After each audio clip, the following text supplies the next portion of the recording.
scrappy people, it's Tracy Reed here today, coming at you with a tutorial on how to use my 3x4 and 4x6 collage cards in your photo editing program. I will be using Photoshop for this tutorial, but you can also use any editing program that will open up PSD files, including Procreate on your iPad.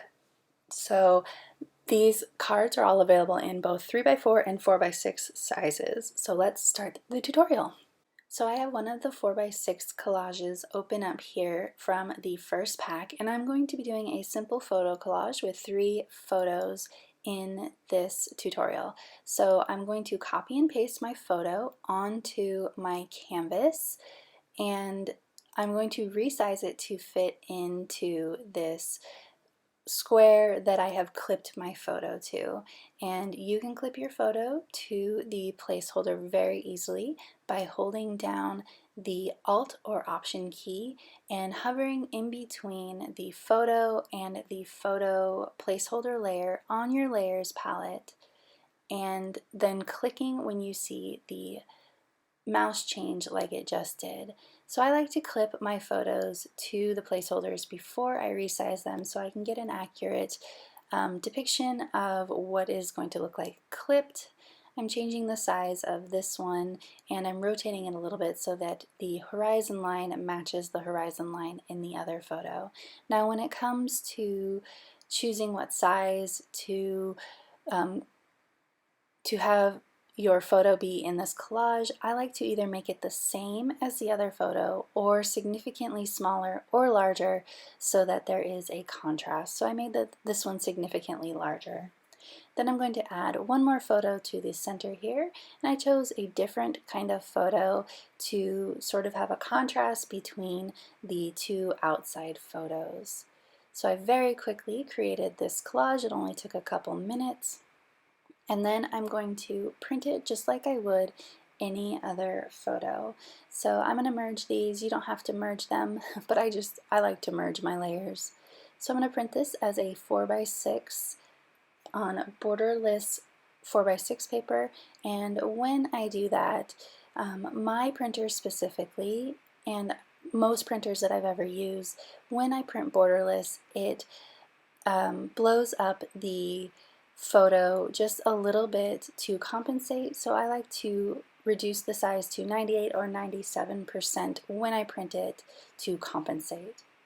I'm going to follow the same steps for this next collage, except I'm going to be using one photo and 2 papers and creating a sort of scrapbook collage rather than a photo collage for this page. So this photo is of me jumping after a run, so I want to make sure that I include the ground so that you can see that I'm flying high above it. So I'm just centering my photo. And then I'm going to add in some papers from my 5K to Win scrapbooking kit. I like this paper with all of the words. When you drag and drop your paper directly onto a canvas in Photoshop, it will automatically create it to be a smart object and also resize it to fit that canvas. So I resized the the paper to make it a little bit larger than it had dropped in on the canvas. I'm also going to use this yellow paper, and I'm actually going to create 2 collages on the side here by clipping this paper and the wordy paper, both of them, to each side of the placeholder. So you can see I'm clipping it to that placeholder, and now I've got a collage on that side of the papers. And I'm going to repeat the process on the left-hand side, making sure that the border of yellow is the same size as the border of yellow on the right-hand side. So I'm just moving the papers over, and then I'm going to adjust this one a little bit so that they are the same. And then just like the previous photo, I'm going to print it as a 4x6. So you can see this one is a photo collage, this one is more of a scrapbook collage. Lastly, I'm going to do the same process again this time with 3x4 cards. These are from the 3x4 set number 2, and set number 2 has all kinds of journaling placeholders, and the journaling placeholders are actually editable, so you can just double click on the journaling and change it to your specifications. Obviously, you're not going to want your collage to say journal here, journal here, journal here. You're going to want it to have your words, not the placeholder words. So after I'm done resizing these photos, keeping in mind that this is a 3x4 card, so you do not want to make your photos too small to see, I'm going to edit the text just by double clicking. And again, this is a 3x4 card, so you want to make sure that your text is not too small to read. I like to keep my text at either 12 or 10-point font, just so that I know that it is readable at the size that it's going to print. Depends on the font that you are using, whether or not 10-point will still be nice and legible. I'm changing my font to a typewriter font, and I'm going to add in the rest of my journaling, and you can see that I run out of room at the bottom once I finish my journaling. And so what I'm going to do is I'm going to actually open up my character panel down here at the bottom, and I'm going to change the spacing in between the lines until all of my journaling fits. So this one is done, and I'm going to merge all of the layers because I'm going to create a photo collage, a 4x6 photo collage out of this and this photo as well. So I'm going to repeat the process with this other photo from the same time period, the same hike. I'm going to resize it just like I have all of the rest of my photos, clipping it to the photo placeholder, and then double clicking in the journaling to edit the journaling as well. I'm going to change my font and spacing to match what it was on the other card. So I changed it to the typewriter font. I'm going to change my spacing to 12-point so that they are the same, and then I'm going to write my journaling just like I did on the other card. Now that my journaling is filled in and my card is complete, I'm going to merge all of the layers just like I did on the other one, and I'm going to create a new 4x6 canvas to paste both of these 3x4 cards on. So 6 in width, 4 in height, and then I just paste on my first collage and my second collage and create its own little collage that is now ready to print just like I printed the other two photos. So I'm going to switch over to live now so you can see the finished product. Okay, so here we are with the finished products printed out on 4x6 paper.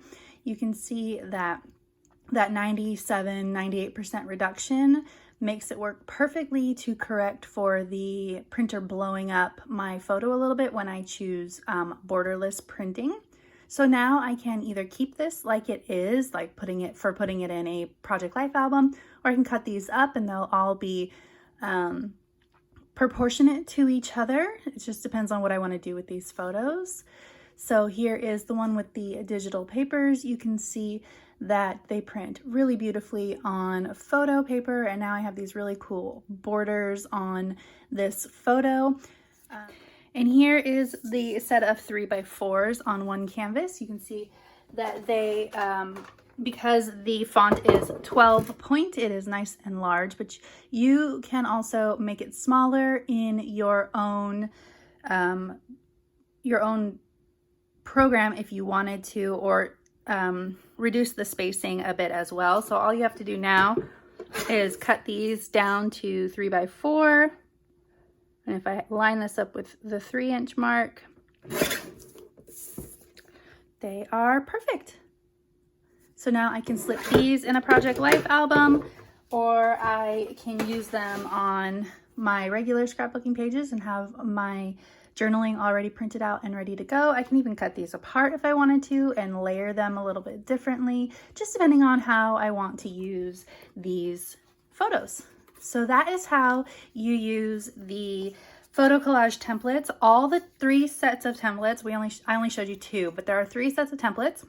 And they all come in both 3x4 and 4x6 sizes. So you can pick those up at tracireed.com. I will leave a link in the description box below. And if you are interested in more digital tips and tricks, in August of 2020, I will be teaching digital tricks for paper and beginning digital scrapbookers in the Scrap Smarter class alongside such greats as Shamel, Stacy Julian, Vicky Booten, Victoria Calvin, lots of wonderful, amazing people. And if you're watching this, when I post it in July of 2020, you can save $30 with the code SMART30 by using the link below in the description box for the class. There will be 10 teachers all together, plus guest speaker or keynote speaker Stacy Julian, and I hope to see you there. All right, thank you.